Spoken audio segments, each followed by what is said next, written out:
Mr. President, first of all, thank you for taking the time to talk with us. When you signed the National Defense Authorization Act into law, you issued a signing statement at that time that said you would not use that power for indefinite detention on Americans. You understood the concerns that people had. A judge earlier this year issued that the administration couldn't use those powers because it's unconstitutional. So why are the government's own lawyers fighting that judge's order, the injunction in particular? Well, look, the basic principle here is, number one, my first job is to keep the American people safe. Number two, we've got to do it in a way that respects our values and our traditions of rule of law. That's why I ban torture. That's why I've argued that we should actually close Guantanamo. But I've also said that, you know, we've got some bad guys who are down there who we may not be able to try in a traditional court, but have pledged to try to hurt Americans. And so that's something that we inherited, that we're dealing with, and it's complicated. On the other hand, what I also said was a U.S. citizen can never be subject to that kind of detention. Congress disagreed with me, and I didn't want us to not be able to finance our military and pay our soldiers and our troops.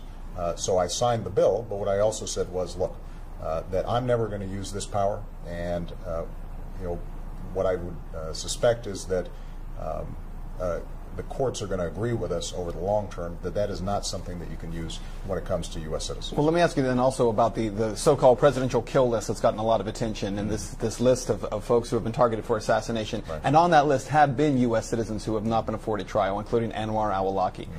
How do you, as president, or any president for that matter, regardless of party or person, utilize that power to assassinate even U.S. citizens? Well, first of all, you're basing this on reports in the news that have never been confirmed by me, and I don't talk about our national security decisions in that way.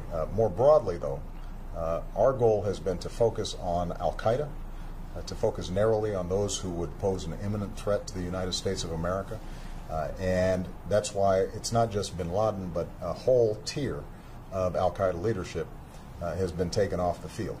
And that's part of what has allowed us to now begin to transition out of Afghanistan, to begin to bring our troops home. We're going to have to be vigilant for the foreseeable future when it comes to terrorists, but we have to do so in a way that is consistent with the laws of war, with international law. That's something we've always abided by, but beyond that I probably can't comment on something as specific as what you just mentioned. Can you comment on you mentioned about al-Qaeda during your speech, going after al-Qaeda in Afghanistan, certainly going after them in Yemen as well.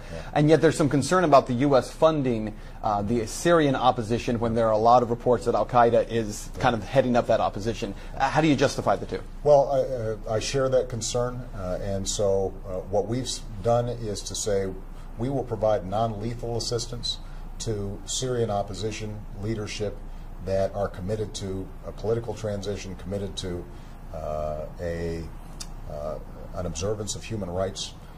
We're not going to just dive in and get involved with a civil war that in fact involves some elements of people who are genuinely trying to get a better life, but also involve some folks who would over the long term do the United States harm. So Syria is a tough situation, but this is an example of a broader foreign policy that I've tried to implement that is practical, that applies common sense, that says we can't solve every problem or throw our troops into harm's way every time there's a situation in the Middle East.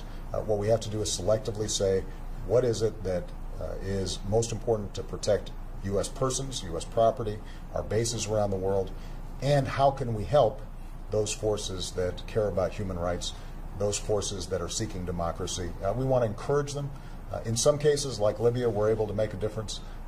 Syria is a more complicated situation, and we're trying to work with the international community to see if we can bring about Assad leaving, and we can bring about a more peaceful resolution of the problem. And you did mention one more. You did mention in the speech as well about Afghanistan, and yet while we do see a drawdown of troops, we're talking about at least 10 more years there being spent in an advisory role. And yet we continually see these Afghan soldiers and policemen turn their weapons on our soldiers. Is it worth it for us to retain American lives there, Americans who are being killed by these Afghan soldiers they're supposed to be training? Shouldn't we just bring all those troops home, or do we stay another 10 years? Well, keep in mind, we're not planning to stay another 10 years. This war will be over in 2014. What we've said is we'll partner with Afghans, just as we partner with a whole bunch of countries all around the world.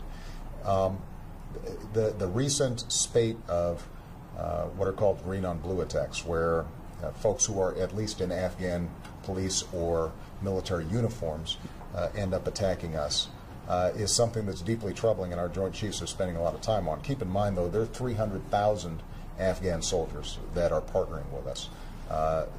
And so even one attack like this is one too many. But it's absolutely not true that what we're seeing is generally antagonism with Afghan forces. In fact, they welcome and are very interested in us training them so that they can be responsible for their own security. And the sooner we can accomplish that, the better off we are. But my intention is we are going to have our combat troops out of Afghanistan by the end of 2014. And this is a contrast among many that I've got with the other party. Governor Romney hasn't been clear about what exactly his plans are when it comes to Afghanistan. He criticized me about ending the war in Iraq, as I did.